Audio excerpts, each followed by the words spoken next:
ছুটি ছুটির সময় আর কি। তো হচ্ছে গিয়ে বাচ্চারা বের হবে, তো আমরা তো হচ্ছে একটু ওদেরকে বের করে দেই। তো আমি হচ্ছে গিয়া যারা ফর্ম টিচার তারা ক্লাসে ঢুকছে, আমি হচ্ছে টিচার্স রুমে আসলাম আর কি। যেহেতু হচ্ছে লাঞ্চের সময়, এখন একটু হাত পা করে হচ্ছে লাঞ্চ করব, অনেকে নামাজে যাবে, এরকম একটা প্রস্তুতির সময় আর কি। এমন সময় হঠাৎ করে বিকট শব্দ হলো, আগুনের ফুলকি। তারপর হচ্ছে আপনার সবাই দিক বিদিকে ছুটাছুটি করতে পারলো, করতে পারলো। এবং একটা ছোট মনে হয় আর কি, ছোট কোনো বিমান, এটা হচ্ছে পড়ছে একদম যেখান থেকে বের হয় আর কি, যে গেটটাতে বের হবে ঠিক এখানটাতে পড়ছে আর কি। তো এতে হচ্ছে আপনার ধোয়ার কুণ্ডলী পুরোটার মধ্যে। তারপরে হচ্ছে কি আপনার এই দক্ষিণ সাইডের যে গ্রিল, এটা হচ্ছে গিয়ে একজন টিচার ছিল আমাদের সাইড স্যার, উনি হচ্ছে গিয়ে খুব চেষ্টা করে আপনার একটা গ্রিল ছুটায় আর বাইরে থেকে কিছু সাহায্য করে। এই অল্প একটু জায়গা দিয়ে আমরা কয়েকজন বের হই, তার পরবর্তীতে হয়তো ফায়ার সার্ভিস বা অন্যান্য আর কি আগে আসে। ওই সময় কি পুরোপুরি কি ক্লাস কার্যক্রম স্বাভাবিক ছিল?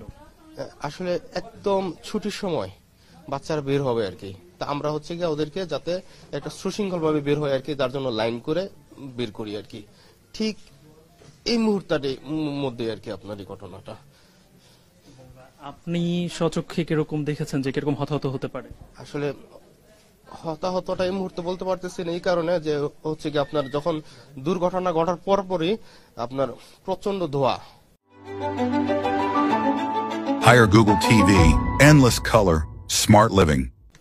তো টিচার্স রুমে হচ্ছে কি আমরা দুজন টিচার ছিলাম, এর মধ্যে হচ্ছে কি আপনার আমরা সিদ্ধান্ত নিতে পারতেছিলাম না কি করবো। সামনে আগুন, ভিতরে আমরা ধোয়ার মধ্যে। আমি দৌড় দিয়ে ওয়াশরুমের দিকে দৌড় দিই, আরেকজন শুনলাম যে হচ্ছে মানে আমাকে অনুসরণ না করে হয়তো অন্যদিকে গেছে, এরকম হয়তো তিনি মারা যাওয়ার সম্ভাবনা আছে। তবে হত হবে, অনেকেই হবে।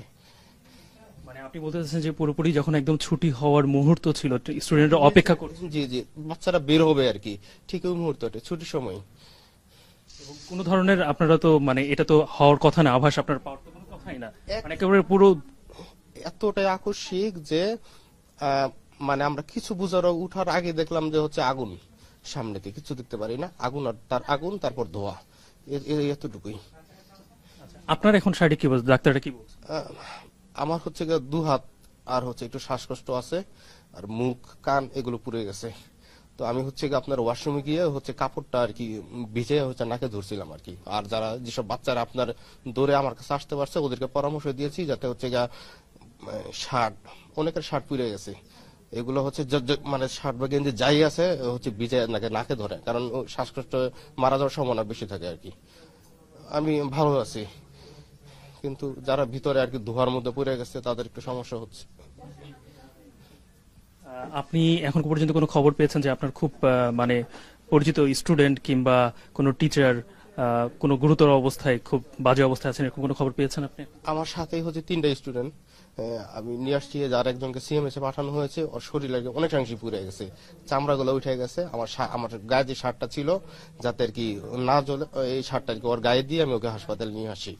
আর আমারও দেখা গেছে কোনো কিছু ধরার মতো অবস্থা নেই, যার কারণে আমি ওইভাবে মানে আমি স্টেবল অবস্থায় ছিলাম না, প্রচুর জ্বালাপোড়া করতেছিল। যতটুকু পারছি আর কি আমি কয়েকজনকে মানে উৎসাহ দিচ্ছি যাতে হচ্ছে গিয়া ধরে রাখে ভিতরে না থেকে ধোয়ার মধ্যে। কিন্তু হতাহত হবে অনেকেই, কারণ এতটাই আকস্মিক ছিল যে মানে কি করবো এটা বুঝে উঠতে পারি নাই। আচ্ছা, এরপরে দুঃখিত আপনার একটু সময় নিচ্ছে আমি, যে আপনি এরপরে নিশ্চয়ই আপনার সেন্স কি ছিল ওই সময় ঘটনার পরে এরপরে আপনাদের উদ্ধার কার্যক্রম কখন থেকে শুরু হয়? উদ্ধার কার্যক্রমটা হয়তো কয়েক মিনিটের মধ্যে শুরু হয়, কিন্তু আসলে আগুন লাগার ব্যাপারটা তো এটা তো হচ্ছে কয়েক সেকেন্ডের ব্যাপার। আমি জাস্ট হচ্ছে আগুনের একটা মানে একটা যেটাকে বলে ফুলকি বলে আর কি, এটা পাওয়ার সাথে সাথে আমার মুখ হাত পুড়ে গেছে। অনেকের যাদের পাতলা শার্ট ছিল ওগুলো পুড়ে গেছে, জামা পুড়ে গেছে। তো যাদের হচ্ছে গিয়ে আপনার মানে এরকম কোনো হচ্ছে ব্যবস্থাই ছিল না যে কি করব, মানে এটা মানে এতটা অ্যাক্সিডেন্টাল, আমি মানে কি মানে কোনো আমাদের কোনো মানে কি করবো এই মানে একটা সিদ্ধান্ত নিতে পারতেছিলাম না।